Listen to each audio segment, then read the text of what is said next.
네, 장관님, 예. 제가 첫째 날 국감에서 현 의료 대란 사태 해결을 위해서 대통령 공식 사과와 책임자인 장차관 용퇴 말씀드렸는데 고민해 보셨습니까? 예, 그때 제가 말씀을 드렸는데 그 두 건 다 좀 제가 결정하거나 하기는 마이크 좀 가까이 어렵다. 대주시기 바랍니다. 제가 결정하기는 어렵다는 말씀을 드렸고 저는 의대 증원이나 국민연금 계획이 세종에서 용산으로 넘어오면서 귤이 탱자가 되어버렸다고 생각합니다. 귤하이지라고 아시죠? 네, 예. 알고 있습니다. 밀어붙이기식 의대 정원 2,000명 증원 장관님 결정이라고 생각하는 국민은 단 한 명도 없을 거라고 생각합니다. 또한 자동 삭감 장치도 마찬가지입니다. 저는 용산의 입김으로 이 두 정책 모두 변질됐다고 생각하는 사람입니다. 엄청난 파문을 가져온 2,000명 증원, 국민은 여전히 왜 2,000명을 고집하는지, 왜 밀어붙여서 이 대란을 만들고 있는지 숱한 의구심만 남기고 불신은 굉장히 높아지만 가고 있습니다. 의료계도 정부가 야심차게 의료 인력 수급 추계위원회에서 가반 참여 보장을 제안했지만 병역을 제한 의사단체 참여 가능성은 제로입니다. 그 이유는 의사단체 누구도 정부를 그리고 대통령을 믿지 않기 때문입니다. 작년 보정심 산하의 의사인력 전문위원회의 다수 의견이 묵살되었습니다. 상황이 이런데 도대체 누가 어떤 사람이 정부를 믿고 따라가겠습니까? 신뢰 회복만이 저는 정답이라고 생각합니다. 신뢰 회복 없이는 백약이 무효입니다. 전문가들은 올 가을 그리고 겨울 의료 현장의 혼란이 더욱더 가중될 것이라고 우려를 하고 있습니다. 세간에서 의학교육을 제대로 받지 못한 윤석열 세대라는 신조어까지 나타났습니다. 이제 더 이상 정말로 시간이 없습니다. 국무위원은 대통령을 바른 길로 가도록 보좌해야 합니다. 현 사태를 해결하기 위해서 대통령께 테러 명분을 만들어 드리는 것도 국무위원의 역할이라고 생각합니다.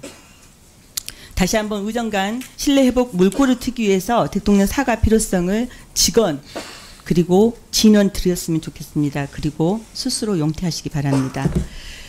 국민연금 개혁도 모수개혁은 21대 국회에서 유종의 미를 거둘 수 있었습니다. 그럼에도 불구하고 윤석열 대통령이 22대 국회에서 구조개혁까지 논의하자고 해서 무산이 됐습니다. 지금 현재 정부가 내놓은 안을 보더라도 공론화 결과는 송두리째 무시되었습니다. 그러면서 여전히 재정 안정에만 방점을 둔 연금 개혁안은 자동 삭감 장치, 보험료율, 차등 인상 등 사회적 논란과 갈등만 이야기하고 있습니다. 정기국회에서 다시 모수개혁을 논의한다 하더라도 논란은 굉장히 많을 것입니다. 여기에 자동 삭감, 차등 보험료까지 한다면 정상적 논의는 가능하다고 생각하십니까? 저는 불가능하다고 생각합니다. 자동 삭감 장치와 세대 간 차등 보험료는 철회되어야만 그때 비로소 모수개혁에 관련된 논의가 시작될 수 있습니다. 철회할 의향이 있으십니까? 작년 10월에 제출한 제5차 국민연금 기본계획안에 포함되어 있었던 상황이고 예, 저희가 그걸 철회 제안을 계획이 없으시다는 거죠? 네. 그렇게 알아도 되겠습니까? 자, 다음 질의하겠습니다. 장관님, 자동차 네. 보험 약칭 관련해서 심평원 국정감사 결과 보고 받으셨죠? 예. 네, 인증된 6개 원외 탕전실 약칭만 인정하는 것인데 화면 보시는 것처럼 심평원 결정은 국토부 고시도 반하고 이 관계자 의견 수렴도 하지 않는 일방적 도중 행정이라고 볼 수 있습니다. 또한 보험 청구 시 탕전실 이름을 입력하지 않아도 보험료를 지급함으로써 원외 탕전실별 보험 청구 금액을 확인할 수차 없는 엉터리 행정입니다. 따라서 복지부 감사가 필요하다고 생각합니다. 예. 장관님, 예. 이런 방식으로 진행되는 걸 보면 도대체 뒷배가 있지 않고서 어떻게 이런 행정이 이루어질 수 있는지 참으로 의아스럽습니다. 지속적으로 많은 사람들도 의구심을 갖게 되는데 이 부분에 대해서 어떻게 생각합니까? 예. 약진 보험급여 청구 금액을 볼 때마다 자세히 등장합니다. 이렇게 되어 있으니 이런 상황이 발생을 하고 있는 것 같습니다. 자, 앞에서 말씀드린 것처럼 인증 원외 탕전시별 보험 청구를 파악하지를 못하고 있습니다. 왜냐하면 중복을 하고 있기 때문입니다. 화면 한번 봐주시기 바랍니다. 궁여지책으로 한개 인증 원외 탕전실만을 이용하는 의료기관 현황과 청구액을 보니 자생이 압도적입니다. 의료기관 중 한개 원외 탕전실만 이용되는 의료기관이 5월에 70.6%, 8월은 86.4%를 차지하고 있는데 청구 금액은 60% 전후를 입니다.